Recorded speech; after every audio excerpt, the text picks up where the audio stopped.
sejam todos bem-vindos a mais uma sessão do e-commerce em 60 minutos. Esta é a terceira sessão desta série, deste ciclo de sessões que estamos a organizar e a promover, sendo que a primeira sessão se desenrolou acerca do digital marketing durante e após a pandemia. Tivemos o gosto de contar com intervenções muito valiosas dos colegas Paulo Faustino e Rui Cunha. A segunda sessão incidiu sobre outra temática também da maior relevância para o e-commerce, que foi sobre a logística e a pandemia, neste caso, falar sobre o presente e o futuro da logística. E chegamos então à terceira sessão, que será sobre as leis do e-commerce. Como interventores e como oradores, vamos ter o gosto de contar com o Gaspar Doré, com o Dr. Daniel Reis e com o Dr. Gonçalo Machado Borges, que se disponibilizaram para estar aqui connosco esta tarde a falar sobre esta temática. O Gaspar Doré dispensa também apresentações, na medida em que tem sido um impulsionador do e-commerce em Portugal, que merece todo o nosso respeito, e porque de facto montou uma operação que é das maiores do país e que tem feito muito pelos comerciantes locais. É CEO da DOT, CEO e fundador da DOT, um dos maiores shoppings online do país, e um marketplace que conta com milhões de produtos e milhares de retalhistas. O Dr. Daniel Reis é partner da Delia Piper e tem vindo a desenvolver a sua atividade profissional no setor da tecnologia, com particular foco na proteção de dados, na privacidade e segurança, nas transações tecnológicas e na cibersegurança. E, por outro lado, temos também o Dr. Gonçalo Machado Borges, que tem vindo a coordenar pela equipa da Moraes de Leitão a equipa de TNT, de Tecnologia, Mídia e Telecomunicações. Integra também o Departamento Europeu de Concorrência e há mais de 15 anos que representa empresas de telecomunicações e mídia em matérias regulatória e de concorrência. Recentemente tem vindo a trabalhar na área do marketing digital e quero desde já agradecer muito a presença dos três, que vai ser certamente muito útil nesta sessão. A ideia desta sessão será contarmos com duas perspectivas. Por um lado, a perspectiva do e-commerce perante aquilo que são os aspectos legais, e, por outro lado, ter a perspectiva do lado legal, e por isso é que temos aqui dois advogados que são, certamente, também ficarão todos, quem não os conhece vai ficar a conhecer, e serão certamente uma grande ajuda para todos os que estão aqui hoje a ver-nos. E antes de passar a palavra ao Gaspar, que será aqui o primeiro orador desta tarde, quero também relembrar que no próximo dia 14 e 15 de abril estamos a organizar o E-Commerce Connect. Vai ser a quarta edição, desta vez com um desafio acrescido por ser a primeira vez que não é um evento presencial, mas será um evento digital, sendo que estão todos convidados também a consultar o nosso site e poderem inscrever-se, e certamente serão 2 dias importantes também no e-commerce português. O Gaspar, que nos vai agora falar, eu desafio um pouco também, se quiser, a contar um bocadinho daquilo que tem sido o desafio e o crescimento que tem tido a DOT com a pandemia e o que é que se espera também no pós-pandemia, na sua opinião, e por outro lado também aproveito para endereçar já uma questão de abertura, sendo que depois ele falará daquilo que muito bem entender, que seria a seguinte: a regulamentação que existe na área do e-commerce em Portugal é adequada ou não, na opinião do Gaspar, para garantir um crescimento de forma sustentável? Gaspar, muito bem-vindo. Bem, muito obrigado. Acho que agradeço antes de mais o convite e é ótimo partilhar aqui o espaço com o Gonçalo e com o Daniel. O DOT nasceu há menos de 2 anos. Abrimos portas a 1 de maio e o nosso grande objetivo é e sempre foi ser o maior shopping online do país. Ainda estamos a fazer o nosso caminho. Acho que o crescimento de que falaste, Vasco, e agradeço, tem sido exponencial, não só em número de vendas, mas em número de produtos, em número de vendedores também, em número de clientes e, mais importante ainda, em número de clientes recorrentes na plataforma, ou seja, clientes que compram a primeira vez e voltam uma segunda, voltam uma terceira, voltam uma quarta, que é o nosso grande foco. Ou seja, o que nós queremos é que os clientes vejam no DOT o seu top of mind no que toca ao online em Portugal. Ainda temos um longo caminho, os maiores players em Portugal são globais, temos uma Amazon, temos uma AliExpress aqui, além dos players nacionais, como a Vorta, a Fnac, etc. Portanto, quanto custa. Ou seja, há cada vez mais plataformas em Portugal e isso é bastante bom. É bom porque há um grande propósito, e houve um grande propósito quando criámos o DOT, que foi educar o mercado português para as compras online. Quando nós começámos, apenas 30% das pessoas compravam online em Portugal. Isto aqui contrastava com 92% na Holanda, 80% em Inglaterra. E do lado do retalho, apenas 3% das vendas do retalho eram feitas no online aqui em Portugal. Isto aqui novamente contrastava com 13%, 14%, 15% em Inglaterra, dependendo da fonte e do relatório que se veja.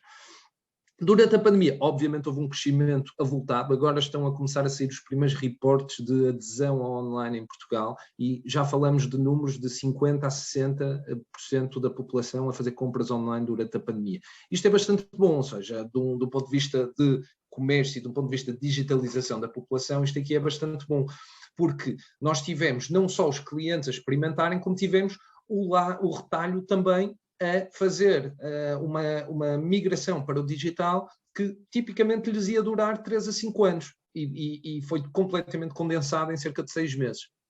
E, portanto, isto aqui tem sido bastante bom. O DOT tem uma missão, que é ser dos portugueses para os portugueses, e, portanto, nós agarramos essa missão ainda mais. Logo no início da pandemia, reagimos logo a oferecer portos gratuitos para os clientes, para que pudessem ficar em casa sem ter de se deslocar, e principalmente com o estrangulamento que houve no que toca às plataformas de supermercados, etc., que rapidamente ficaram completamente assoberbadas, e portanto nós, de certa forma, aproveitamos bem esse momento para nos dar a conhecer ao cliente, e ao mesmo tempo para os vendedores, ou seja, nós não só trouxemos uma série de retalhistas para dentro da plataforma, retalhistas conhecidíssimos e globais até, o caso da Tiger, o caso da Procter & Gamble, etc., como trouxemos também quem realmente estava a sofrer na pele, ou seja, os micros, PMEs portuguesas, e no nosso caso até não é nem micro, fomos ao detalhe dos produtores de queijo, produtores de castanhas, etc., e portanto conseguimos trazê-los para o online.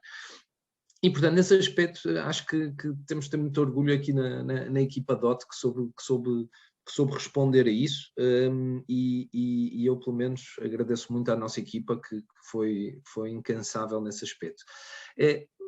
Chegando aqui ao tópico daqui deste fórum, que é a componente legal. Eu achei super interessante o convite porque nunca me tinham pedido para falar sobre a componente legal do e-commerce, e realmente tem inúmeros detalhes que nós vivemos no dia-a-dia, que discutimos, obviamente, com os nossos advogados, que discutimos muitas vezes com associações, com organismos regulatórios também, e o DOT em particular tem uma dificuldade acrescida, que é nós temos 17 categorias que vendemos, ou seja, temos de estar atentos a 17 categorias e 17 regulamentações diferentes, decretos, regras, etc. Portanto, temos de estar aqui com ouvidos, olhos bem abertos, que é para estarmos preparados para isso.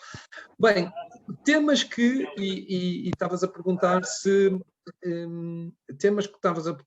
que são se a regulação em Portugal, se a regulamentação em Portugal no e-commerce é apropriada ou não. Depende, ou seja, eu acho que na sua maioria há vários tópicos, principalmente no que toca à proteção do consumidor, que são apropriados e que tentam verter do offline para o online as mesmas condições. Acho que ainda há aqui algumas discrepâncias, mas onde é que nós vemos, quer dizer, há N casos específicos onde ainda vemos que há problemas nesse aspecto. Há um problema que acho que ataca tanto o offline como o online, não é particular do online, mas que é uma problemática, que é a questão dos saldos e das promoções, por exemplo. Ou seja, há regulação específica para saldos, há regulação específica para promoções. Nos saldos, basicamente os saldos e as promoções são muito semelhantes, a única questão dos saldos é que tem limites temporais, ou seja, não pode realizar-se em qualquer período do ano, desde que não ultrapasse no conjunto 4 meses durante o ano. As promoções são exatamente a mesma coisa, exceto que não têm essa componente temporal e não podem ser sobrepostas com os saldos. A mesma coisa de um ponto de vista de regras de informação quanto aos saldos e quanto às promoções também, ou seja, Quer dizer, se não há um limite para as promoções, a propósito é que eu deveria ter de informar datas em todos os sítios no site onde essas promoções aparecem, por exemplo. E, portanto, isto aqui são coisas que nós temos de comunicar de forma ativa junto dos nossos mais de 1.500 vendedores, para que todos eles saibam que quando colocam uma promoção no site tenham de informar quais são as datas de início, as datas de fim, às quais elas dizem respeito.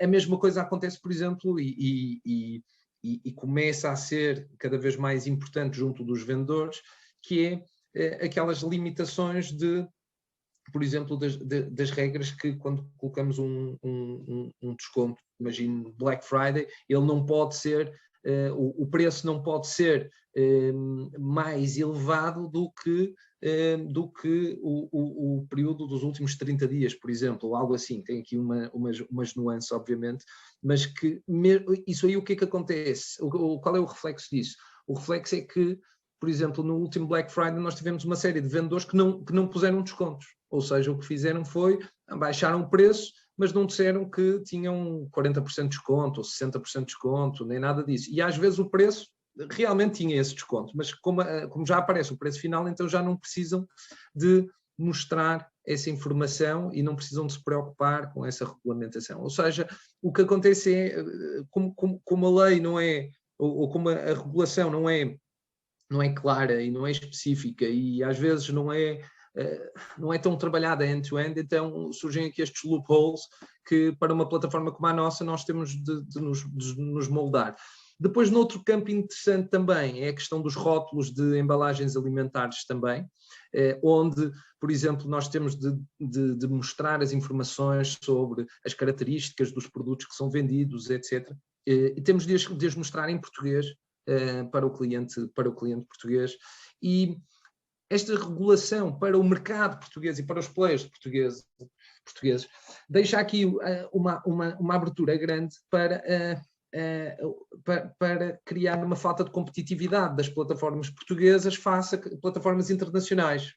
Se alguém tentar comprar qualquer coisa na Amazon que seja mais alimentar, verá que não há rótulos em português, por exemplo, não é? E nós temos de o fazer. Ou se tentarmos comprar qualquer coisa num site polaco, que podemos perfeitamente e que devemos, não há um rótulo em português. E, portanto, embora em teoria devesse existir, na prática não acontece, o que obviamente é um handicap e é um subir da barra para players nacionais que têm de cumprir com essa mesma legislação.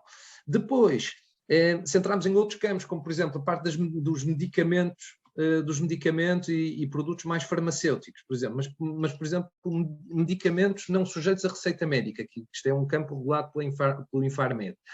Há leis que, de certo, que foram evoluindo do passado e que quer dizer, que são muito difíceis de cumprir no online. Por exemplo, a limitação geográfica das entregas de uma farmácia, por exemplo.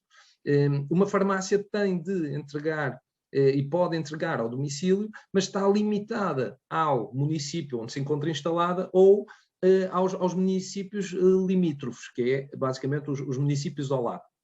Ora, no online isso deixa de existir, não é? Ou seja, nós, quando fizemos a festa da castanha de Sernancelho, a certa altura entregámos castanhas nos Açores. Portanto, é esse o potencial do e-commerce, não é? Ou seja, quando estamos a falar de um produto desta natureza, quer dizer, deixamos de ter controle sobre onde é que esse produto vai ser entregue, ou então, se queremos fazê-lo e queremos entregar e queremos controlar essa experiência, obriga-nos a nós, marketplace, a ter de controlar muito mais toda a lógica de um ponto de vista da IT para termos a certeza que a loja está num município e o cliente está num município onde ele possa receber esse produto da farmácia. A mesma coisa quanto à questão da farmácia poder enviar os medicamentos por correio ou por estafeta. Em teoria, só o farmacêutico ou um técnico da farmácia em particular é que poderia entregar, não em teoria, na prática, porque a Infarmed tem regulação específica quanto a isso. Dito isto, há quem não o faça, há quem entregue na mesma, e vocês podem testar em várias plataformas e vão ver que há plataformas que entregam medicamentos por estafeta, onde esse estafeta, eu tenho a certeza absoluta que não fez um curso de técnico de farmácia, nem é farmacêutico. E, portanto, esta realidade, ou seja, para nos mantermos na lei, temos que ficar atentos a estes microaspectos e, obviamente, isto aqui deixa muita margem para interpretação, dependendo de onde é que estas plataformas estão baseadas. A mesma coisa acontece, por exemplo, em joalharia. Joalharia é muito engraçado também, porque tem uma regulação própria, novamente, e todos os produtos de joalharia têm de cumprir com uma série de informação nas suas páginas de produtos que não são necessários ou exigidos a mais ninguém, porque isto, novamente, é regulado por um organismo próprio. E, portanto, o que é que acontece?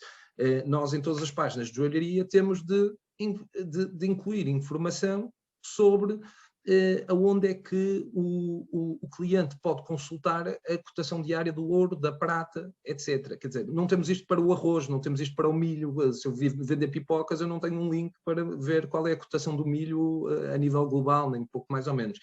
E, portanto, estes pequenos detalhes que, se calhar, numa joalharia fariam sentido, porque a pessoa vai lá e escolhe a peça em particular e depois quer saber mais informações, num site, principalmente num site global como o nosso e generalista, torna a execução bastante difícil. Dito isto, quer dizer, acho que faz parte, as regras são as mesmas para todos e, portanto, isso aí é o que interessa. Agora, que há muita regulação que nós vemos no dia-a-dia que podia ser simplificada, achamos que sim, e achamos que ainda há muito trabalho a fazer para garantir que o e-commerce tem a flexibilidade necessária para cumprir com as exigências do consumidor, que é o que nós todos queremos, mas ao mesmo tempo que seja simples e eficiente possível para que os e-commerces portugueses e as plataformas portuguesas possam crescer e competir a nível português e europeu, no mínimo. Isto são alguns exemplos só, Vasco, portanto, acho que não quero amassar mais ninguém aqui com isto.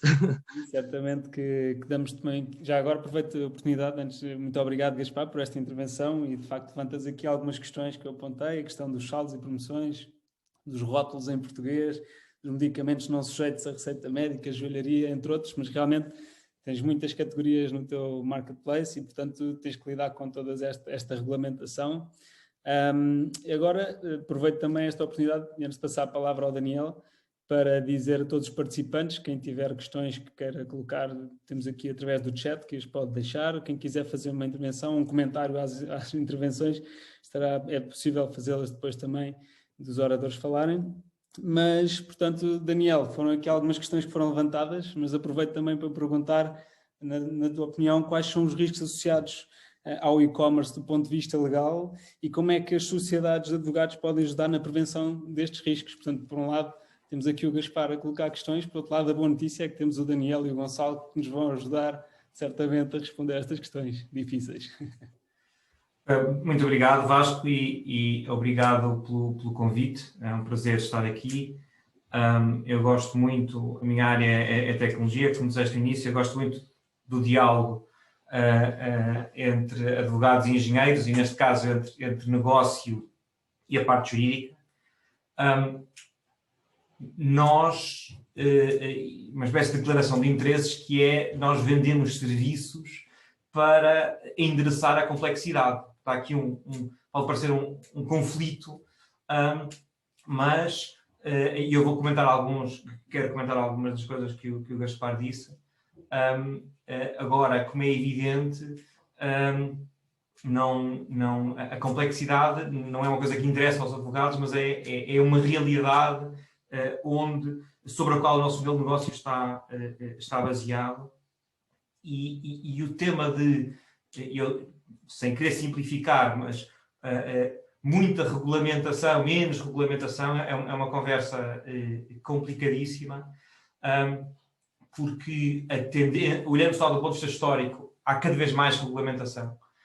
Mesmo nas economias que se sabem vender muito bem e mais business-friendly, se compararmos a regulamentação de hoje com há 20 anos, enorme e é sempre no mesmo sentido.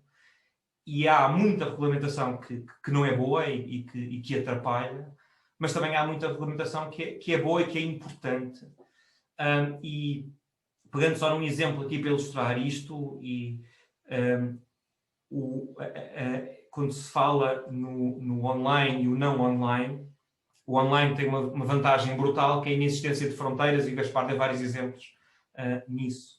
Há aí um desafio que é quase estrutural, que é como a lei é sempre pensada numa lógica geográfica por país, ou no caso da União Europeia, muitas vezes por União Europeia. Há a possibilidade de vender, que o online permite, choca muitas vezes com esse ponto. E quando estamos a falar de operadores europeus, ainda há um nível semelhante, que temos muitos piratas, aqui piratas entre aspas, que estão fora da União Europeia, e esses não cumprem coisa nenhuma, e nós temos que cumprir, não temos alternativa, e há muitos desequilíbrios e distorções do mercado por causa disso. Mas queria só estava a falar das joias e eu ri-me, porque eu tive há uns anos um assunto muito, muito engraçado sobre uma empresa italiana e era a franchising para joalharias em Portugal e eram joias baratas, entre aspas, porque não era a joalharia de luxo, e uma longa negociação, investimento, arrendamento para a primeira loja, um negócio que se arrastou. E a empresa italiana, que uma marca conhecida e alguma dispersão, não fazia a menor ideia da regulamentação portuguesa, incluindo o papel da contrastaria e a Imprensa Nacional da Casa de Moeda. E então o que é que acontecia? O ouro que eles vendiam tinha muito pouquíssimo ouro. E este negócio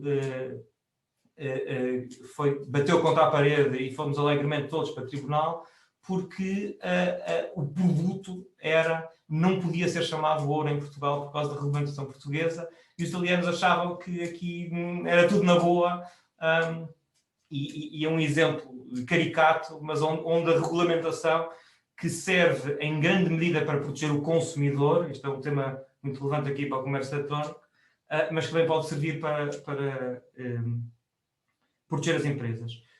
2 ou 3 palavras sobre alguns comentários que o Gaspar disse. Achei que era ter pegado logo nos saldos e promoções. É uma legislação arcaica e é um desespero também para, não é só para online, também para o bricks and mortar.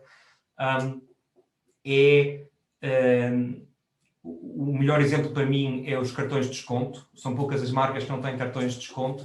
Os cartões de desconto, de uma forma ou de outra, são promoções e têm que ter prazo, princípio e fim, e preço inicial e preço a seguir. E se nós estamos a oferecer 10 euros em cartão, que vão ser aplicados sobre produtos que ainda não foram comprados, é um pesadelo e uma dor de cabeça para os advogados.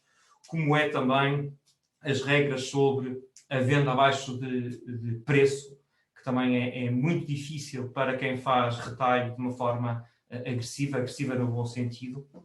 Aliás, o Gaspar disse que não há muita diferença entre saldos e promoções, mas há esta diferença fundamental, que os saldos podem ser vendidos abaixo do preço de custo e as promoções não, que é mais uma camada de complexidade que temos nessa regulamentação. O que é que, agora pegando nas palavras de Vasco, o que é que nós fazemos? O que nós fazemos é um bocado isto, é tentar resolver os problemas, ou alguns dos problemas que o Gaspar enunciou. Aqui, especificamente falando de mim ou da DLA Piper, nós somos um escritório internacional, estamos em mais de 40 países e fazemos na área do comércio eletrónico, muito do trabalho que fazemos está precisamente ligado a endereçar esta complexidade. Por exemplo, pegando um exemplo concreto, temos um determinado produto altamente regulado, como são muitíssimos, por exemplo, a pensar numa eletrónica de consumo, e temos temas de rotulagem, de reciclagem, de embalagens, de segurança. Eu, produtor, pegando agora no exemplo de um parceiro do Gaspar, eu, produtor, como é que eu vendo este produto em 40 países?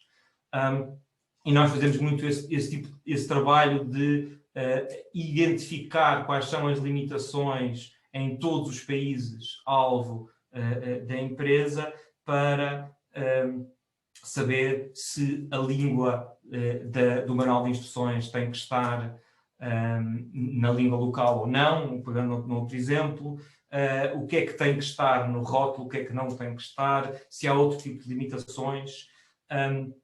E nós fazemos isso muito, e da mesma forma também fazemos isso para comércio eletrónico, o processo de compra, a informação pré-contratual, o que é que podemos dizer em relação a regras como o direito de devolução dos produtos, que é uma regra muito importante comunitária aplicável às vendas à distância, e fazemos isto muitas vezes, seja em ponto muito detalhado, analisar as páginas e o processo de venda de um website para ver se cumpre com a lei, ou muito mais genérico, saber tenho que traduzir os meus termos e condições ou não. E este tipo de exercício comparativo, que é difícil para o empresário, porque é custo, não é? Mas se quer ser mais otimista, é o reverso da medalha. E se eu consigo vender em muitos países, e não só na Europa, Portugal tem um potencial em algumas áreas específicas muito interessante no Brasil, por causa do aspecto da língua, que é um mercado muitíssimo maior. O reverso da medalha da possibilidade é a necessidade de cumprir com a regulamentação. E nós fazemos muito, trabalhamos muito nesse tipo de projetos de multijurisdições, porque esse é o perfil da nossa sociedade, e fazemos isso. Outro tipo de trabalho que nós fazemos muito aqui, também com uma perspectiva internacional e muito relevante no comércio eletrónico, e cada vez, é o tipo de trabalho que começa a aparecer cada vez mais, é a análise de toda a cadeia de distribuição, desde o produtor até ao retalho, e temas que começam a surgir cada vez mais, problemas de violação de direitos humanos em países onde está a produção e o impacto que isso tem depois no público-alvo do retalhista, como controlar todos os passos dessa cadeia, como criar programas de compliance. E esses são outros exemplos de áreas onde nós estamos. E noutros temas, agora, afastando-me um bocado de aspectos que o Gaspar funcionou, mas há muitos outros temas suscitados pelo online. Tramado é o IVA. Como é que funciona o IVA quando eu tenho clientes em muitos países? Taxas aduaneiras, outro pesadelo. E não só temos o mundo fora da União Europeia, como está sempre a mudar, e o Brexit aqui é um exemplo ótimo, e outro tipo de diferenças, porque não quero dar a impressão que temos União Europeia, temos fora, e são dois mundos. Mesmo dentro da União Europeia há muitíssimas variações. Algo tão simples, ou aparentemente tão simples, como a garantia sobre os produtos, que tem origem numa diretiva comunitária, tem aplicações muito diferentes nos diferentes países, e querer oferecer o mesmo a todos os clientes, que seria o ideal do ponto de vista do empresário, uniformidade, simplicidade, etc., muitas vezes é complicado.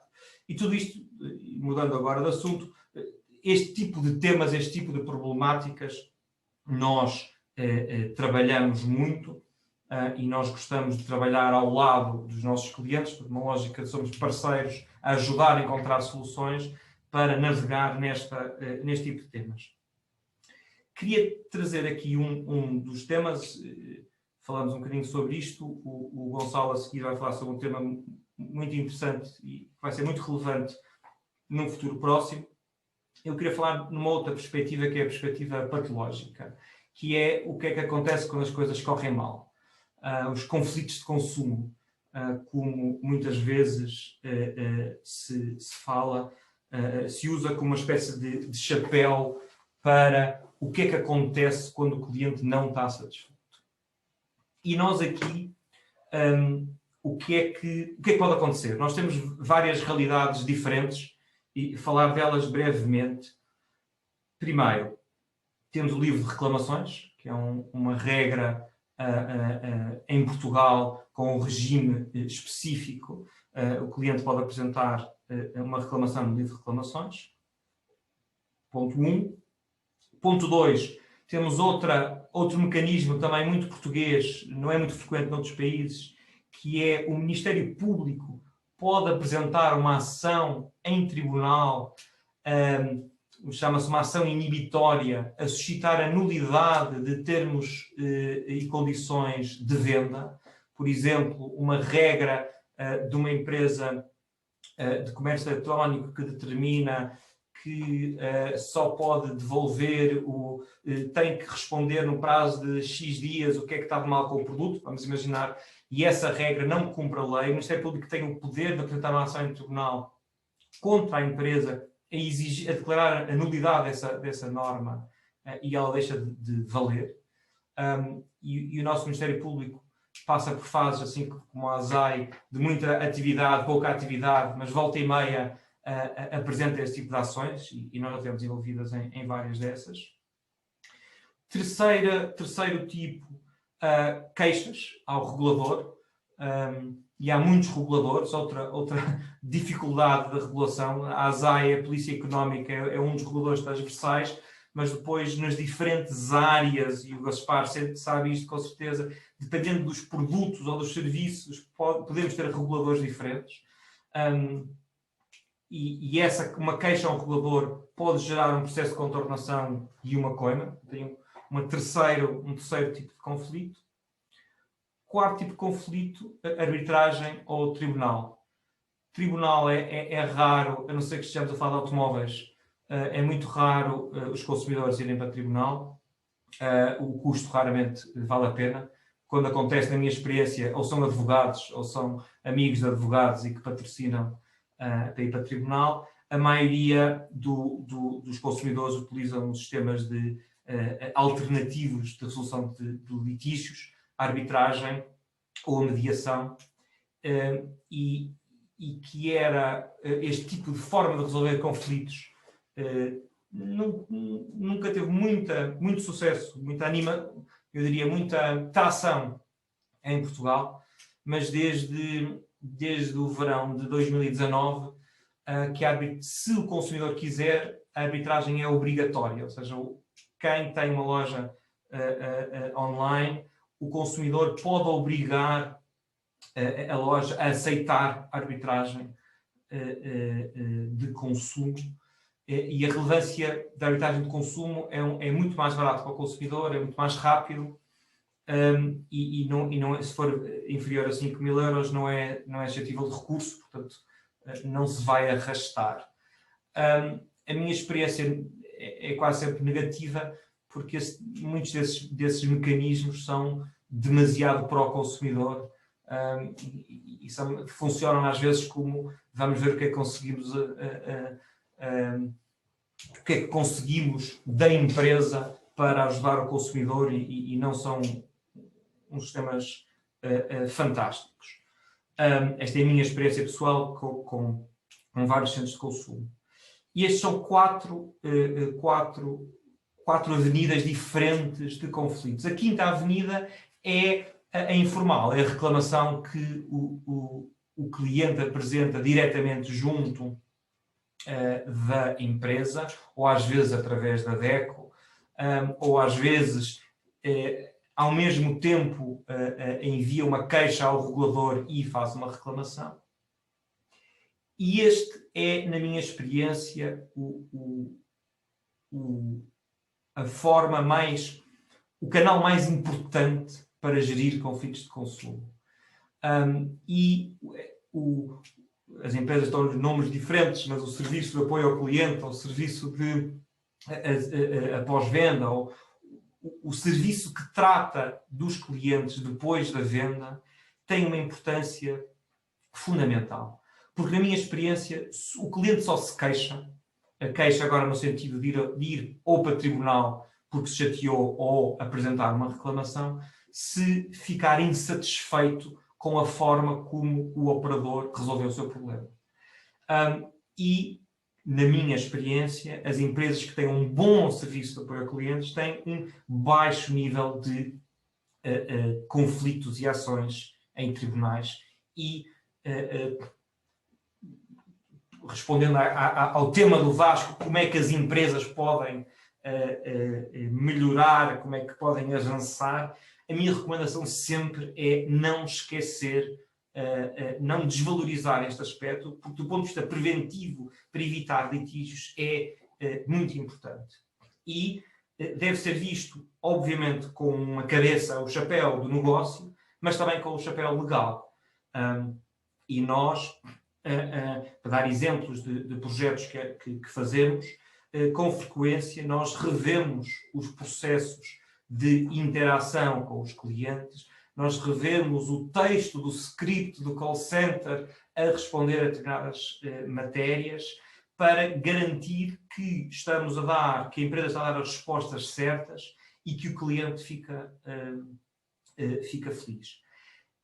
Eu sei que há empresas, sobretudo algumas multinacionais bem conhecidas, que têm uma estratégia de ser exageradamente generoso neste momento para gerar felicidade no cliente. Isso obviamente que é uma estratégia comercial boa, e também para evitar conflitos, porque tem muito medo do efeito de reputação. E não é isso que eu estou a tentar vender, entre aspas. O que eu estou a tentar vender é a importância deste canal de comunicação com os clientes como uma forma de reduzir os conflitos e melhorar este lado patológico.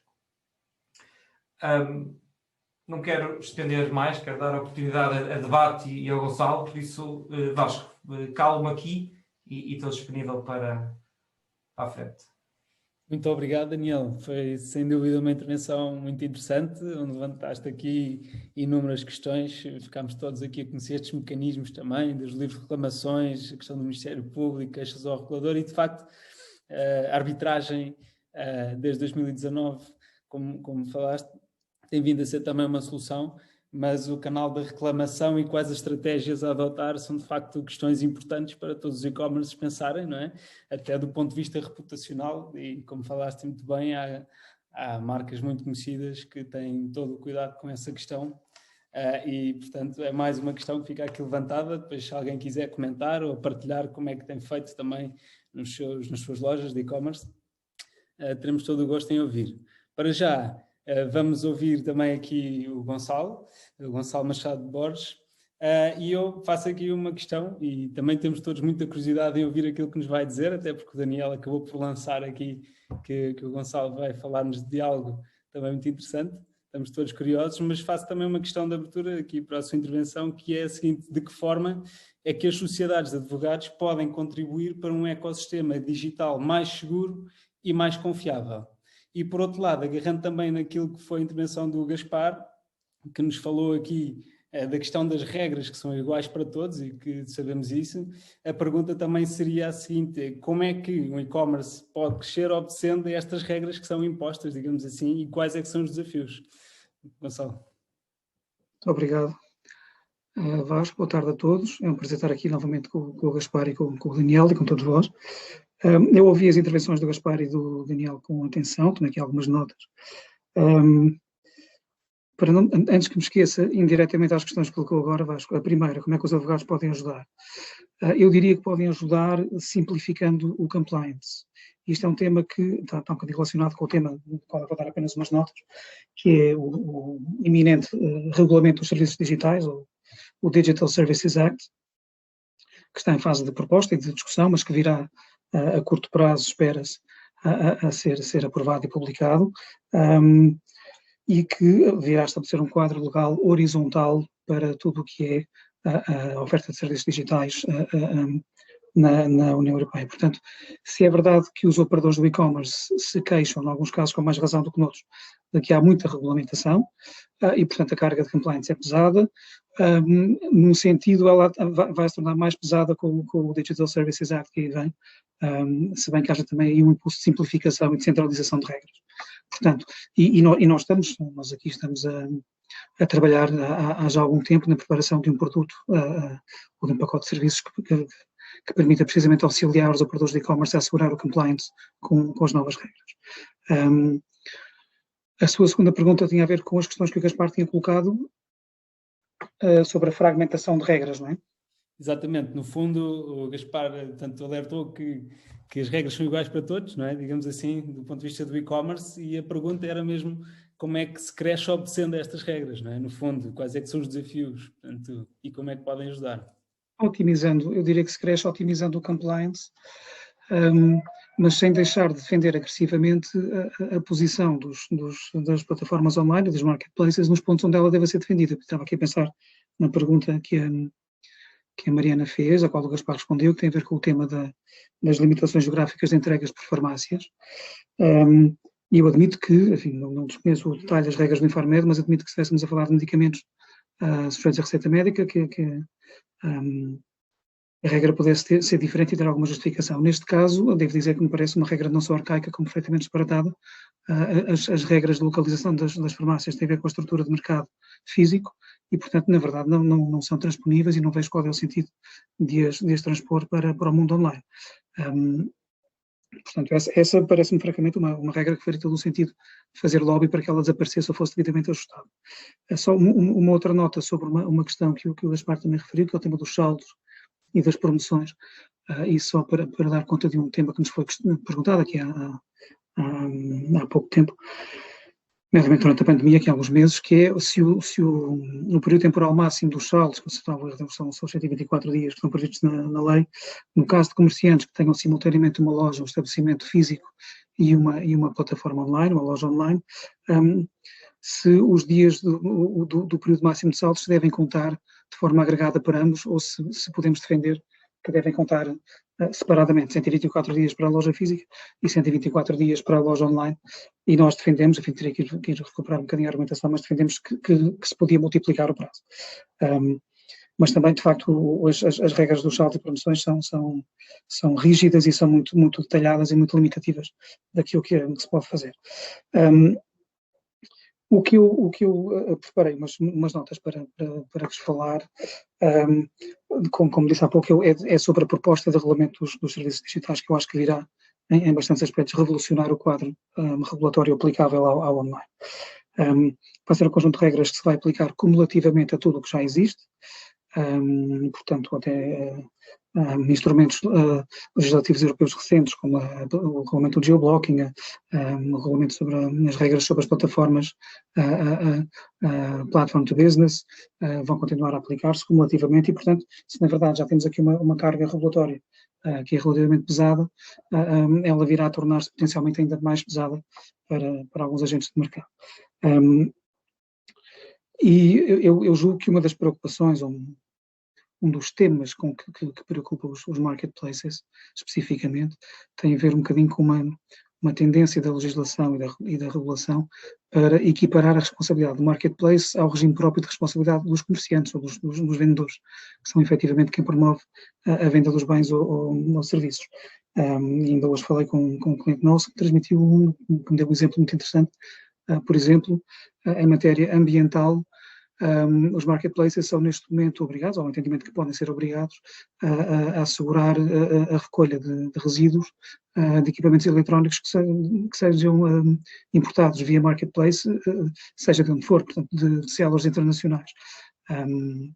E, portanto, parece-me que há uma preocupação legítima quanto à intensidade da regulação e que é um pouco por aí que plataformas como a DOT se posicionam e posicionam a sua perspectiva quanto às regras aplicáveis ao setor. O regulamento dos serviços digitais, que aí vem, algumas notas. Contrariamente à regulamentação do comércio eletrónico, que ainda subsiste e irá subsistir em parte, que foi da Diretiva de 2000, vamos ter aqui uma uniformização de regras para todos os Estados-membros, e precisamente por isso é que vai ser um regulamento e não uma diretiva. Portanto, o regime que vier a ser aprovado é diretamente aplicável e vai ser diretamente aplicável em Portugal e de forma rígida. Esta uniformização de regras é um bocadinho vendida pela Comissão, que fez esta proposta como uma vantagem para os players online, porque ao eliminar a fragmentação legal, nomeadamente para aquelas plataformas que estão presentes em vários Estados-membros, está-se a reduzir um custo de compliance e a tornar esse compliance mais simples, eventualmente. O âmbito de aplicação geográfico é amplo, e porque a ideia com este projeto de regulamento é assegurar um level playing field, pelo menos no mercado interno, portanto no espaço da União Europeia.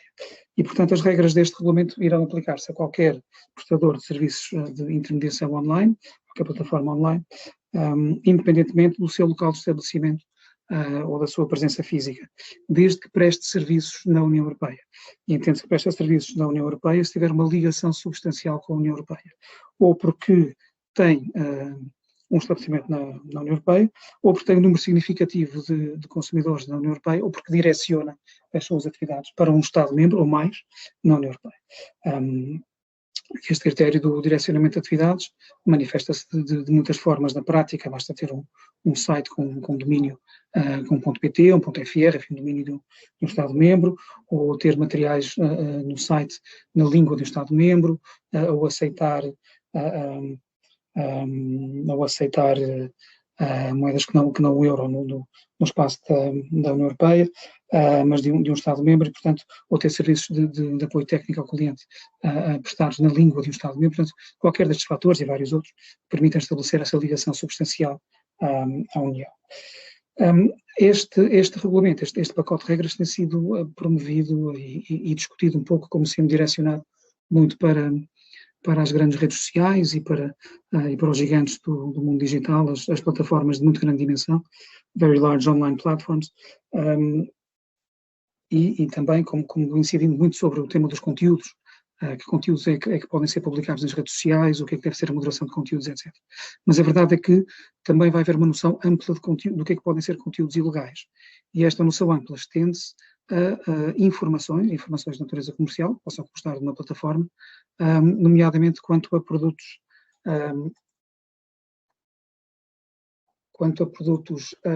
desconformes ou contrafeitos. Portanto, o tema da contrafação há de entrar para o conceito de conteúdos ilegais abrangido pelo regulamento. Há um conjunto de obrigações que serão transversais a todos os intermediários e, portanto, a todas as plataformas e prestadores de serviços digitais, por exemplo, a obrigação de estabelecer, para efeitos de interação com reguladores, quer nacionais, quer com a Comissão Europeia, um single point of contact, ou seja, tem que ter um ponto de contacto único que permita a comunicação, por e-mail, com qualquer autoridade reguladora. E tem que ser divulgada no site ou na plataforma a informação clara sobre qual é esse ponto de contacto. Um ponto interessante e que eu acho que vai de encontro a preocupações que os operadores de e-commerce têm manifestado quanto a desigualdades competitivas, nomeadamente com sites e vendedores de fora da União Europeia, que estão muitas vezes sujeitos a regras de proteção do consumidor mais ligeiras, mais leves, menos apertadas. Uma inovação que vai de encontro a essa preocupação vai ser a necessidade de qualquer prestador fora da União Europeia, mas que ofereça serviços na União, ter um representante legal. Vai ser necessário que qualquer entidade de venda online de fora da União Europeia designe um representante legal num Estado-membro. E este representante legal tem que ter os poderes suficientes e tem que estar suficientemente mandatado para representar essa entidade junto do coordenador de serviços digitais desse Estado-membro, já veremos, vai ser o novo regulador para estas matérias, um em cada Estado-membro, ou junto à Comissão Europeia. É de salientar que o representante legal, pode ser uma pessoa singular ou uma empresa, destes operadores extra-União Europeia, vai poder ser responsabilizado por incumprimento das regras por parte da plataforma que representa, em primeira linha. Isto, claro, que não elimina a responsabilidade em última linha da entidade que gera a plataforma, mas numa primeira linha pode vir a ser mais fácil a um regulador nacional acionar entidades deste tipo através do seu representante legal. Há uma série de obrigações depois também para os serviços de hosting em sentido amplo, nos quais se incluem as plataformas online, nomeadamente vai ser preciso prever e montar na plataforma mecanismos de reporte, ou mecanismos de notificação de conteúdos ilegais nessa plataforma. Tudo aquilo que possa constituir conteúdos ilícitos, eu diria que no domínio comercial das vendas e do e-commerce terá a ver com informações erróneas, informações manifestamente erradas, ou com características de produtos que não correspondam àquilo que está a ser promovido, ou com fake products e, portanto, produtos contrafeitos. Tudo isto poderá vir a cair, parece, dentro deste conceito amplo de conteúdos ilícitos. E a plataforma vai ter que montar um mecanismo de acesso fácil e que seja facilmente utilizável por qualquer utilizador, para que o utilizador possa reportar a existência de conteúdos alegadamente ilegais. Essa plataforma tem que ser user-friendly, tem que ser simples, e exige que essas informações que são prestadas à plataforma sejam completas e fundamentadas. A partir do momento em que recebe esta notificação, a plataforma deixa de estar isenta ao abrir das regras tradicionais de isenção de responsabilidade pelos conteúdos que transitam por operadores cujos serviços envolvam armazenados em servidor, portanto o hosting, deixa de estar isenta e considera-se que a entidade gestora dessa plataforma tomou conhecimento efetivo da existência de conteúdo potencialmente ilícito e deve agir para pelo menos avaliá-lo e, se chegar à conclusão que é ilícito, deve removê-lo. Há depois um conjunto de obrigações um bocadinho mais concretas para as plataformas online especificamente ditas, sendo que aqui aplica-se uma regra de exclusão. Estas regras não se aplicarão, em princípio, se a entidade em causa for uma micro ou pequena empresa. As micro ou pequenas empresas, de acordo com uma recomendação da Comissão, já não sei de que ano é, são aquelas que caem dentro de duas fasquias. Têm um volume de negócios inferior a 10 milhões de euros por ano, ou têm um quadro de colaboradores inferior a 50. E, portanto, as entidades que se enquadrem aqui não ficarão sujeitas a algumas destas regras. Infelizmente, isto é uma fasquia muito fácil de ultrapassar, até porque é preciso agregar uma série de volumes de negócios a nível do grupo e até de entidades parceiras. Portanto, eu acho que esta exclusão, na prática, é capaz de ter um âmbito mais limitado do que se pensa quando aplicado a operadores do mercado português.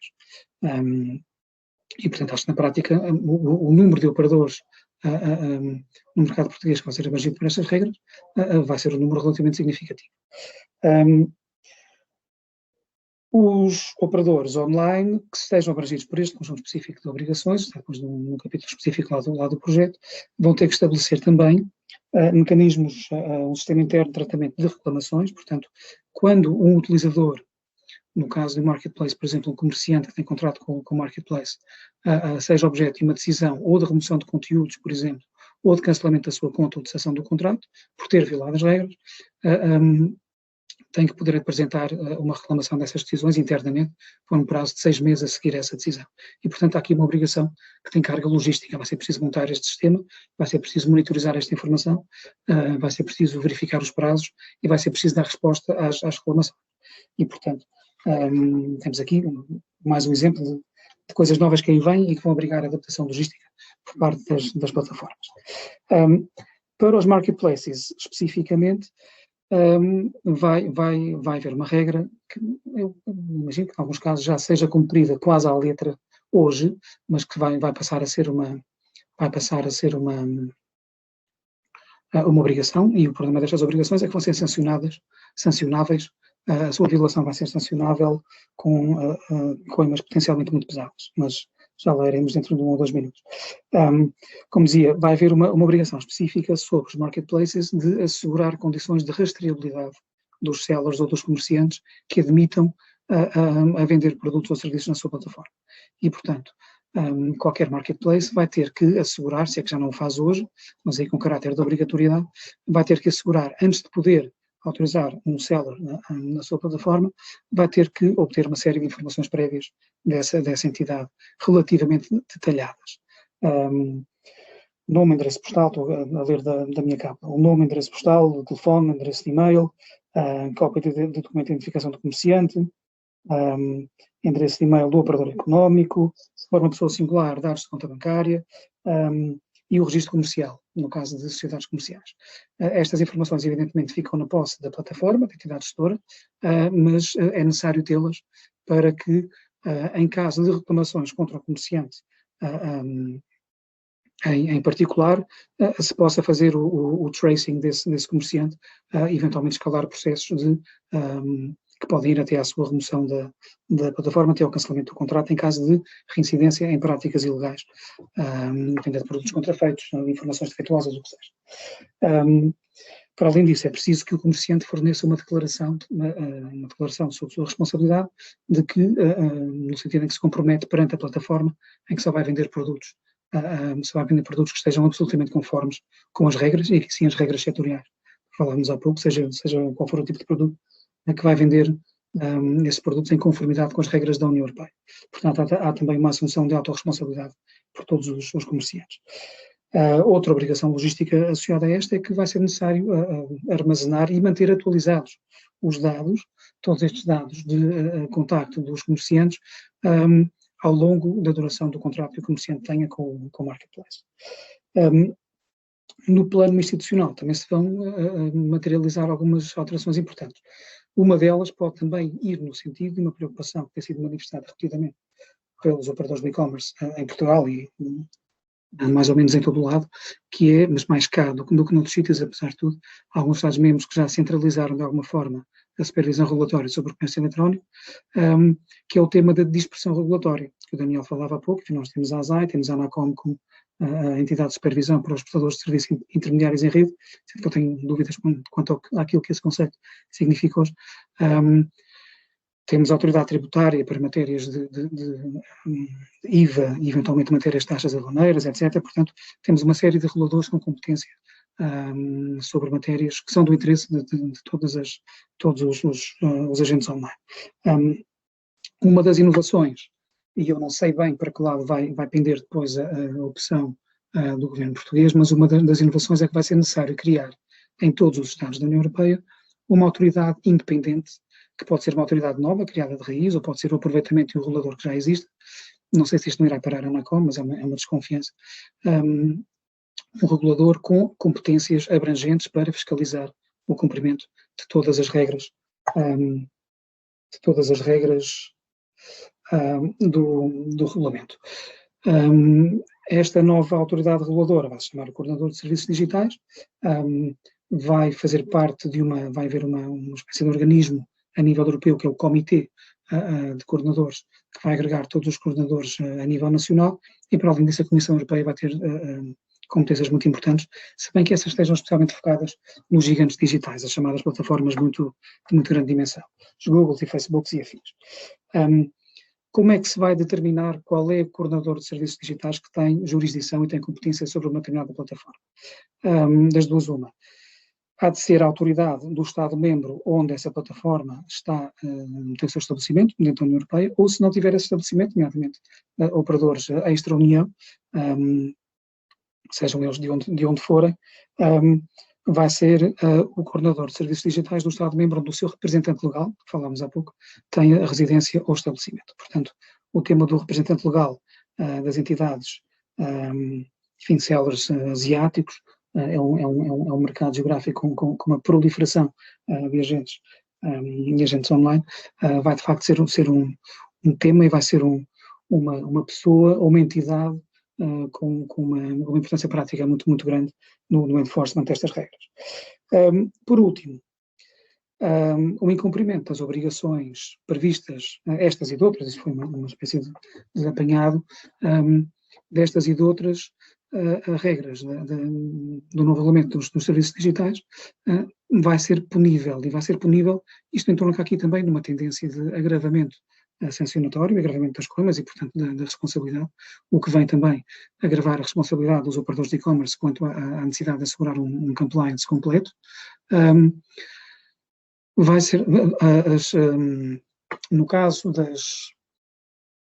das plataformas que não sejam aquelas plataformas muito grandes, de muito grande dimensão, e o patamar das plataformas de muito grande dimensão, aquelas que se diz que têm riscos sistémicos de diversas ordens, vai ser uma média mensal de 45 milhões de utilizadores no espaço da União Europeia, ou 10% da população da União Europeia, consoante o mais baixo. Essas vão estar sobretudo sob a alçada da Comissão Europeia, parece-me, embora num primeiro momento as autoridades nacionais também tenham competências para as interpelar. Mas as sanções quanto a essas já estão definidas no regulamento, e as coimas podem ir até ao limite máximo de 6% do volume de negócios anual do último exercício dessas entidades. E, portanto, para plataformas, é bom de ver, plataformas multinacionais, para os gigantes do mundo digital, estamos a falar de valores potencialmente exorbitantes. Eu acho que isto entronca numa tendência já manifestada pelo RGPD, em matéria de proteção de dados, e entronca também numa tendência manifestada, eu acho que muito a nível nacional, pela prática das autoridades reguladoras em várias matérias, a concorrência, comunicações, a CNPD em matéria de proteção de dados, que é o direito às contornações, eu acho, está-se a transformar devagarinho numa espécie de braço armado de arrecadação de receita para o Estado. Dito isto, para as plataformas que não chegam à fasquia das plataformas gigantes, e portanto, para a generalidade dos operadores de e-commerce nacionais que vão ficar sob a alçada destas regras, o patamar, o limite máximo das sanções vai ainda ser definido pelo Estado-membro, neste caso pelo Governo português, e está sujeito a um limite máximo de 6%, ou seja, equivalente a 6% do volume de negócios dessa entidade no exercício anterior. Também vai ser possível aplicar a chamada sanção pecuniária compulsória, que é uma espécie de castigo adicional. Se uma entidade for sancionada e a sanção se tornar definitiva, e essa entidade continuar a incumprir a obrigação de pagamento, pode ter como pressão adicional uma sanção que pode ir até 5% da média diária por dia no volume de negócios. E, portanto, também no plano sancionatório, eu acho que isto torna mais premente a questão de assegurar o compliance com estas novas regras, o regulamento dos serviços digitais virá revolucionar um bocadinho o mundo do e-commerce também.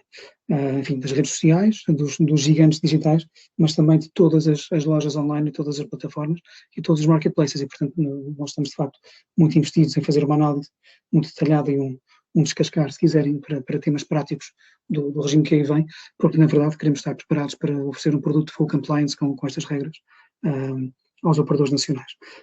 E isto é, resumidamente, as notas que eu tinha preparado para vos transmitir, muito resumidamente. Eu voltarei ao tema deste regulamento no evento do dia 14, enfim, com uma apresentação obrigatoriamente mais estruturada e que me dê um bocadinho mais tempo para identificar temas práticos que possam ser de interesse para o nosso mercado.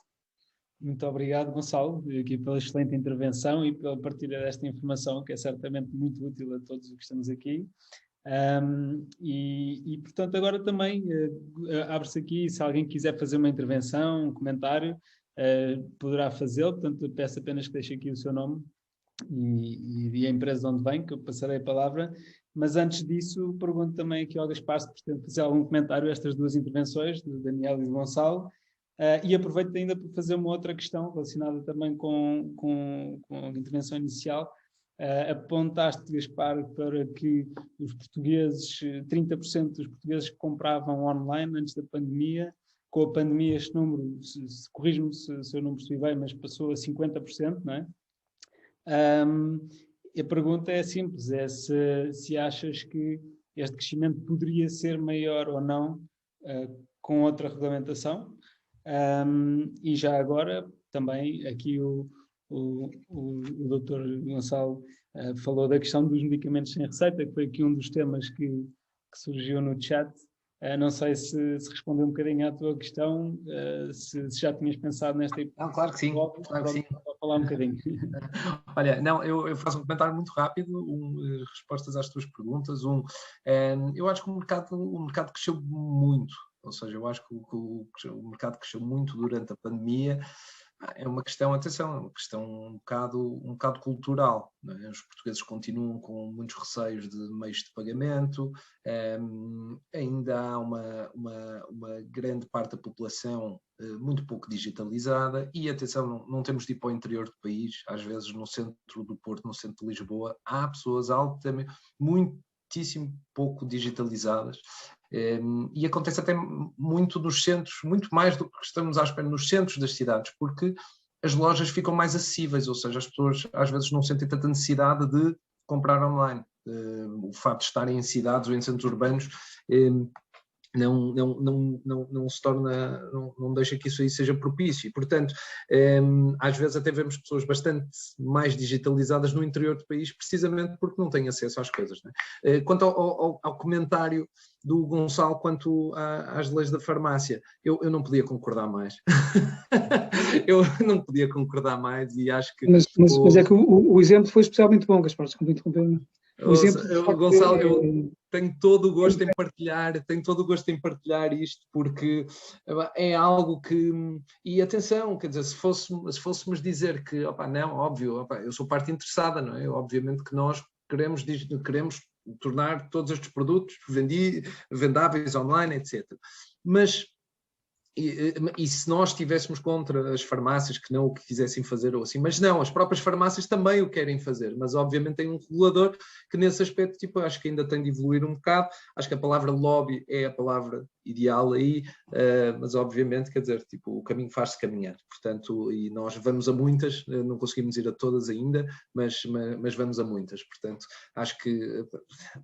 Vamos tentar que haja evolução nesse aspecto. O Gonçalo falou também muito no tema europeu. Eu tentei não incluir aqui isto, mas, por exemplo, esta manhã tivemos em reuniões específicas sobre esses temas e sobre potenciais regulações adicionais do que toca à responsabilidade, no que toca a garantias por parte dos marketplaces em particular.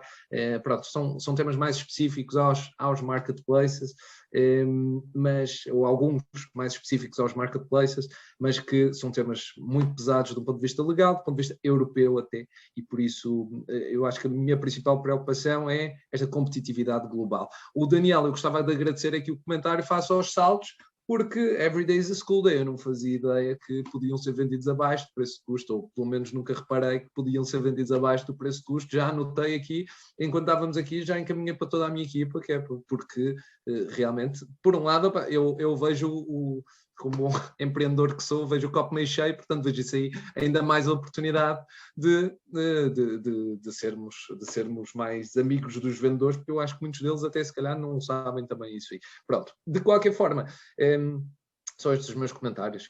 Fui respondendo aqui algumas perguntas que me foram colocando tanto em privado como em público, portanto estou aqui disponível. Muito bem, e mais obrigado, Gaspar, muito obrigado. E já agora também em relação à intervenção do Daniel, gostava de fazer uma pergunta a Gaspar. O Daniel falou aqui de vários mecanismos, não é? Da questão de livros de reclamações, arbitragem, reclamação. Ia-te perguntar se, da tua experiência, diste o mesmo que o Daniel, que no fundo que a reclamação é o canal mais utilizado, e se também a questão da mediação, arbitragem, se isso, na tua opinião, é algo que possa vir a crescer num futuro ou não? Eu tenho aqui uma opinião muito própria quanto a isso. Eu acho que eu sou bastante liberal e, portanto, acho que no final do dia a opinião do cliente é que prevalece. Portanto, ele até pode reclamar em todos os canais possíveis e imaginar. Para nós, o maior golpe é ele não voltar. Portanto, esse é o pior de todos. Óbvio que depois há o bad press, ou seja, se ele for para umas redes sociais dizer que não correu bem, se ele for para um portal da queixa, se ele for para um livro de reclamações, etc. Agora, nós, do nosso lado, respondemos a todos estes canais. Achamos que há melhores canais do que outros para tornar isto aqui efetivo. Os nossos canais diretos são, de facto, o melhor de todos e é onde nós conseguimos ter a resposta mais rápida, seja através de redes sociais, seja através de canais diretos, como o WhatsApp, ou e-mail, ou mesmo o nosso form aqui dentro do DOT. Depois outros, há vários paralelos, sei lá, Portal da Queixa, por exemplo, sim, mas quer dizer, é secundário, por mais que nós queiramos, quer dizer, vamos demorar, vai haver um lag de tempo para conseguirmos responder a canais fora dos nossos. E só quem está nesta indústria é que percebe a complexidade de conseguirmos responder a todos os canais. Portanto, dito isto, quer dizer, acho que a nossa taxa de resolução tem sido cada vez melhor. Agora, reitero, eu acho que no final do dia o cliente voltar e dizer bem de nós e recomendar-nos ao próximo, aos seus amigos e familiares, é a melhor medida de sucesso e é o maior golpe para um e-commerce que não se porte bem também. Ou seja, é o cliente por simplesmente não voltar. Acreditem que há um custo de aquisição gigante para trazer um cliente para o site, nós não o queremos desperdiçar.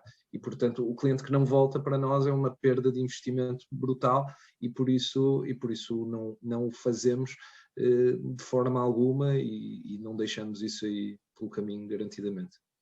Muito bem. Temos aqui o nosso colega Gonçalo Marques Mendes que pediu a palavra também para fazer aqui uma questão. Sim. Olá a todos, novamente. Eu tinha aqui uma questão mais do ponto de vista do futuro, que é o seguinte. Portanto, o Daniel falou da questão do evitar o conflito, não é? Que é sempre o melhor e, portanto, se as coisas se conseguirem, portanto, o atendimento ao cliente e tudo mais, o pós-venda, sendo bem resolvido, evita muitos problemas. Mas quando os problemas chegam mesmo a acontecer, há aqui uma questão que é o seguinte.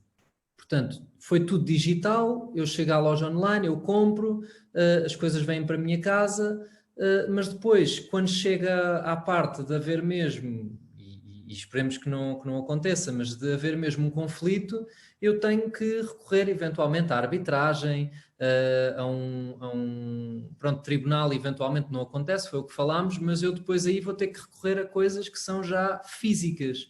E a minha pergunta, e isto deixava a questão aqui aberta um bocadinho aos três, não sei quem é que gostaria de responder, é como é que vem o futuro aqui de haver uma forma de eu poder partir para um litígio, digamos assim, mesmo que seja mais simples, mas online e que esteja logo disponível no site, haver um botãozinho, bom, estou muito zangado, eu carrego neste botão, preencho, há logo ali, vamos imaginar, uma plataforma de mediação, algo.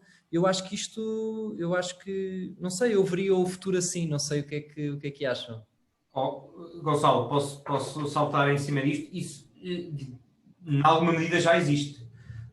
Há mecanismos, e há um mecanismo europeu que está pensado para conflitos transfronteiriços, portanto, consumidor português, e-commerce alemão, por exemplo, e que é online, e há o livro de reclamações eletrónico. É só preciso ter um endereço de e-mail para fazer uma reclamação através do livro de reclamações, que é um mecanismo muito ineficiente. Eu falei dele porque é um que existe e é importante, mas quando o regulador relevante é a ASAI, pode haver um ano entre a reclamação e a resolução, com uma perspectiva tanto para o operador de comércio eletrónico como para o consumidor é um desastre. Não é? E daí a importância dos canais diretos e resolver o problema diretamente com o cliente. Mas alguns mecanismos já existem.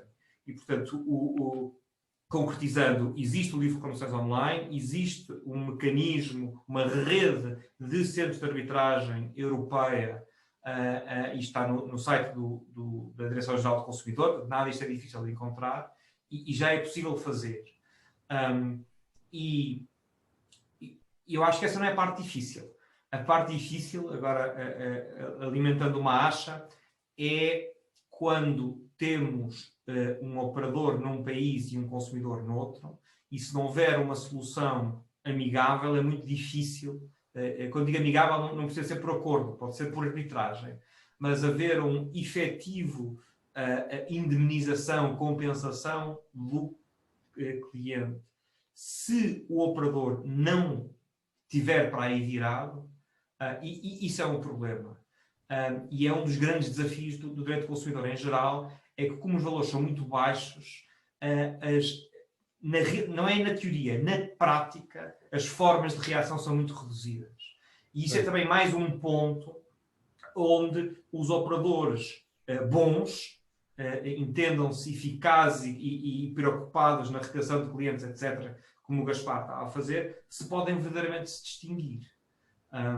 E é facílimo pesquisar pela net e ver histórias de quem encomendou a PlayStation 5 num operador manhoso num sítio qualquer e pagou e não recebeu, e etc. E é um calvário. Claro. É um calvário. E essa linha entre o operador que quer cumprir, porque, do ponto de vista legal, de compliance, não vê alternativa, e porque percebe que para o negócio isso é a única coisa que interessa, isso é muito importante. O resolver o conflito, o mecanismo já existem alguns e vai melhorar. E o melhor exemplo é a mediação, eu diria, que é algo que há pouca cultura em Portugal da mediação. E a mediação pode ser uma forma muito eficaz, sobretudo quando os valores são curtos, são baixinhos, mas é preciso que as pessoas acreditem na mediação para que a própria mediação cresça. Ok, muito bem. Já agora, Daniel, do ponto de vista da mediação, portanto, eu não tenho conhecimento, mas pergunto o valor jurídico depois de uma decisão final, se ela é válida, como é que funciona? É igual à arbitragem. No fundo, as partes que entram para um mecanismo alternativo celebram um contrato à cabeça em que aceitam o resultado e se vinculam a esse resultado e abdicam do direito de ir para tribunal contestar esse resultado. E por isso faz parte do mecanismo. E é algo que eu acho que há muito futuro. Em Portugal, apenas na parte do direito da família é que existe um bocadinho de mediação, mas tanto nos conflitos de consumo como em conflitos complexos de valores elevados de empresas, eu acho que há muito potencial na mediação. O que é preciso é que apareçam pessoas para querer promover e avançar com isso. Posso colocar uma questão? Com certeza, Paulo. Pegando naquilo que o Gonçalo Mendes disse, e é direcionado ao Daniel e ao Gonçalo Machado, e eu percebi a questão. É que hoje em dia o problema, às vezes, eu estou-me a recordar da nova agenda para o consumidor europeu e que de facto tem um conjunto de elementos e de mecanismos para a defesa do consumidor. Isto porque o que se tem verificado nos últimos anos é que estamos a caminhar por uma justiça algorítmica. Isto é, muitas vezes as decisões quanto ao procedimento ou não de uma reclamação têm a ver com o número de vezes que se acede à plataforma, com a quantidade de compras que se fez, com o valor que já se investiu, com o número de reclamações que não se fez ou que se fez, e portanto não temem que a justiça algorítmica passe a usurpar aquilo que para nós juristas é um direito adquirido, que é temos que recorrer aos mecanismos que a comunidade e que a legislação coloca ao nosso dispor. Não temem que haja um tratamento diferenciado pelo facto de as pessoas usufruírem cada vez mais e utilizarem as plataformas contra outros que vão à primeira vez e no algoritmo há algo que lhes diz, olha, é a primeira vez que recorre. É só isso. Paulo, já agora, apenas peço que só para se apresentar, qual é a empresa, onde vem, onde trabalham? Eu sou jurista no Gabinete Jurídico da Associação Empresarial de Portugal.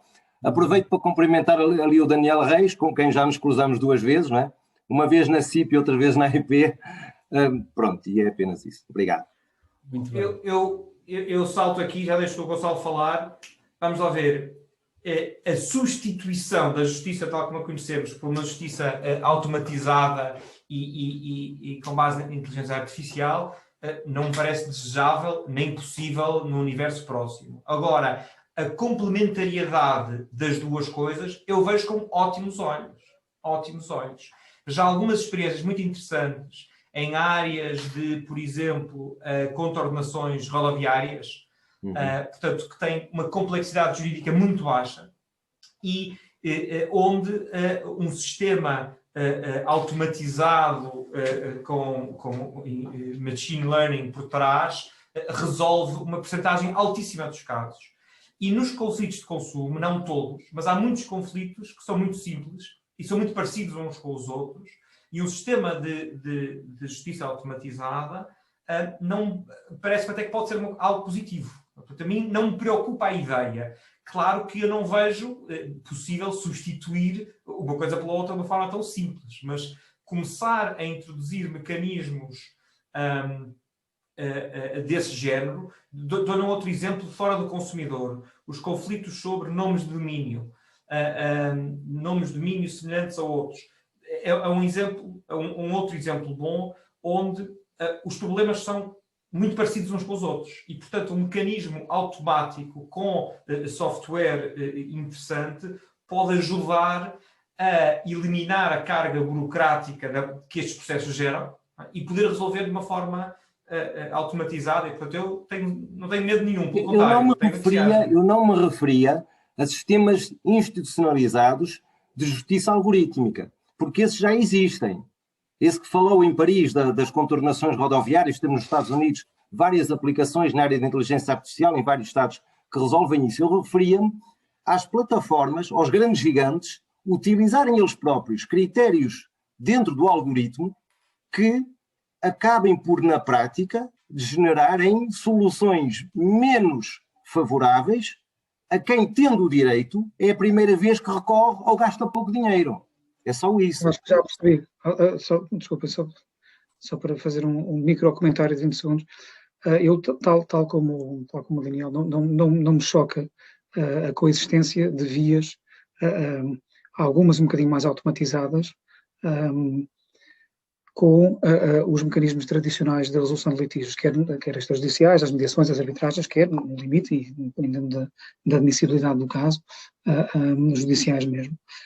Desde que se mantenha esse paralelo, ou se mantenha a possibilidade de um último recurso em caso de discordância. Admito que para algum universo de casos que possa não ser o total. Eu acho que aquilo que eu estava a referir é a possibilidade de haver, através desses mecanismos automatizados, alguma forma de discriminação dos consumidores, no sentido de haver uma espécie de privilégio para os bons clientes que fazem 100 compras nessa plataforma, do algoritmo poder, de alguma forma, ser predisposto a dar razão mais facilmente aos grandes clientes do que ao cliente esporádico.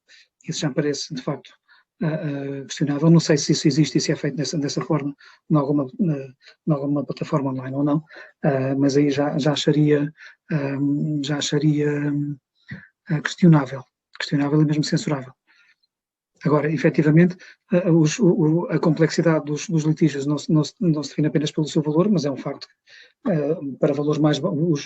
Os litígios ou os conflitos relacionados com transações e compras de valor tendencialmente mais baixos tendem a ser mais simples, desde logo porque o custo-benefício de lidar com eles de uma forma um bocadinho mais sofisticada, mais garantística, não se justifica. Quer dizer, para uma compra de 40 euros é difícil estar a suportar um processo de mediação com vários graus de reclamação, por exemplo.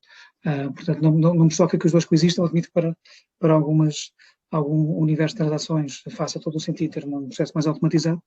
Confesso que o exemplo das coimas, das contornações rodoviárias, pelo menos aquelas que eu comento, que é o excesso de velocidade e coisas assim do género mais, enfim, entre aspas, mais soft, eu costumo apostar muito na prescrição e, portanto, tudo o que seja automatizar vai contra o interesse, acho eu, do automobilista minimamente por dentro. Mas tirando esse exemplo, não me choca que isso exista, de facto. Muito obrigado, Gonçalo. E pronto, o tempo já vai longo, nós temos que também cumprir aqui com os horários, mas tenho uma última pergunta que posso interessar também aqui ao Gonçalo, pegando aqui mais uma vez nos números que o Gaspar apontou do crescimento online em Portugal. É uma pergunta também que gostava de fazer, que é a seguinte: se é em termos de regulamentação, já que estamos muito a falar do presente, falamos um pouco do futuro, mas de projeção futura, o que é expectável em termos de regulamentação, ou seja, se um crescimento do e-commerce venha a trazer muitas alterações ou à questão da regulamentação para o e-commerce? Eu diria, enfim, para além destas mais iminentes que se anunciam e que são de fonte europeia, eu diria que o limite seria previsível alguma alteração, algum agravamento de regras fiscais, porque, enfim, infelizmente vivemos um pouco numa economia que tende a penalizar o sucesso empresarial com cargas fiscais um bocadinho mais onerosas, mas de facto, e aqui foi um efeito, não diria imprevisto, mas algo irónico da pandemia, e o Gaspar falou disso há pouco. Ainda há dias vi de facto uma notícia, não sei onde, o título era pandemia dá 5 anos 5 anos de crescimento ao e-commerce, porque supostamente havia uma previsão de uma taxa de crescimento do e-commerce em Portugal no fim de 2019, à volta de 10% nos próximos anos, e o crescimento foi entre 50% e 60% em 2020, portanto de facto é um crescimento muitíssimo, muitíssimo notável. Mas, enfim, acho que mesmo esse sucesso e o potencial de geração de emprego e de criação de emprego que está associado às plataformas de comércio eletrónico, espero que não venha a ser penalizado com regulamentação excessiva ou irrazoável ou demasiado, entre aspas, extorsionista. Mas eu diria que, tirando o plano das regras fiscais e o conjunto deste quadro horizontal que aí vem para os serviços digitais no seu todo, enfim, não prevejo e espero que não haja aqui um agravamento que venha penalizar esse sucesso. Eu posso comentar aqui só uma coisa? Gaspar, Gonçalo, esse tópico é muito querido também, porque foi com muita pena que vi, por exemplo, algumas ações para com as plataformas de entrega de refeições, por exemplo, na zona de Lisboa, agora durante a pandemia, a limitar comissões, etc. Ou seja, de certa forma, a limitar, a entrar na esfera da relação entre privados. Acho que, novamente, acho que já conseguiram perceber que eu acho que, no final do dia, se estas plataformas forem, se o DOT ou se outra plataforma qualquer não tiver uma proposta de valor atrativa o suficiente para os vendedores que lá estão e para os clientes que lá estão, o mercado as penalizará diretamente. Ou seja, acho que o papel aqui do Estado e dos nossos legisladores deve ser de regular que o consumidor tenha as melhores condições, que o vendedor tenha as melhores condições para trabalhar também, mas acima de tudo, quer dizer, o mercado dirá se estas plataformas têm ou não uma proposta de valor que seja atrativa para todos os stakeholders. Embora ainda não tínhamos tido nenhuma ação face a isso quanto ao e-commerce, eu temo que mais cedo ou mais tarde haja aqui vontade de fazer algo quanto a isso, infelizmente. Obrigado, Gaspar. Espero que não, mas... Gonçalo, não sei se queres fazer algum comentário. É um reminder muito bom do Gaspar. De facto, eu admito que esse tipo de tentações, o que se passou com os serviços de entregas, acho que às vezes é difícil, em Portugal é especialmente difícil resistir à tentação de regular de uma forma um bocadinho populista, em alguns casos, mas de facto eu acho que aqui neste contexto pandémico, eventualmente isso terá um pouco a ver com uma visão de que a entrega de bens alimentares, de refeições, ou que seja, ou de compras em casa de uma população que está em grande medida fechada em casa, adquire uma relevância de primeira necessidade e, portanto, há aí alguma tentação de vir a garantir condições de acessibilidade para a generalidade da população intervindo sobre o preço, que é sempre algo que para quem tem matriz de economia de mercado, como todos nós, e eu, como advogado originariamente de concorrência, faz de facto muita confusão, mas eu admito que o contexto tenha sido esse contexto cultural a terminar essa intervenção específica. Espero que não seja tornado em nada mais abrangente. Obrigado, Gonçalo. Bom, depois desta sessão, esperamos que possam pelo menos ser alteradas uma questão de projeção no futuro, possamos alterar as regras aqui da questão dos medicamentos não sujeitos à receita médica, como resultado aqui desta sessão. Mas queria só então perguntar se o Daniel tem algum comentário final que queira fazer. Acho que não. já falamos aqui de muitos temas diferentes. É daqueles temas que podíamos estar aqui todo dia a falar. E acho que disse o que tinha a dizer. Então, nessa medida, resta-me agradecer aos três, ao Gaspar, ao Daniel, ao Gonçalo, aqui um agradecimento especial por terem contribuído e de que maneira para esta sessão. Mas não só, também agradecer porque de facto têm contribuído e muito para o e-commerce português e estamos todos agradecidos por isso. E portanto, muito obrigado. Espero poder contar convosco noutras iniciativas. E agora que estamos próximos da hora de jantar, resta-me também desejar um ótimo jantar a todos. Muito obrigado. Muito obrigado, Vasco, foi um prazer. Boa noite. Obrigado e obrigado pelo convite. Obrigado. Obrigado. Boa noite a todos. Boa noite a todos.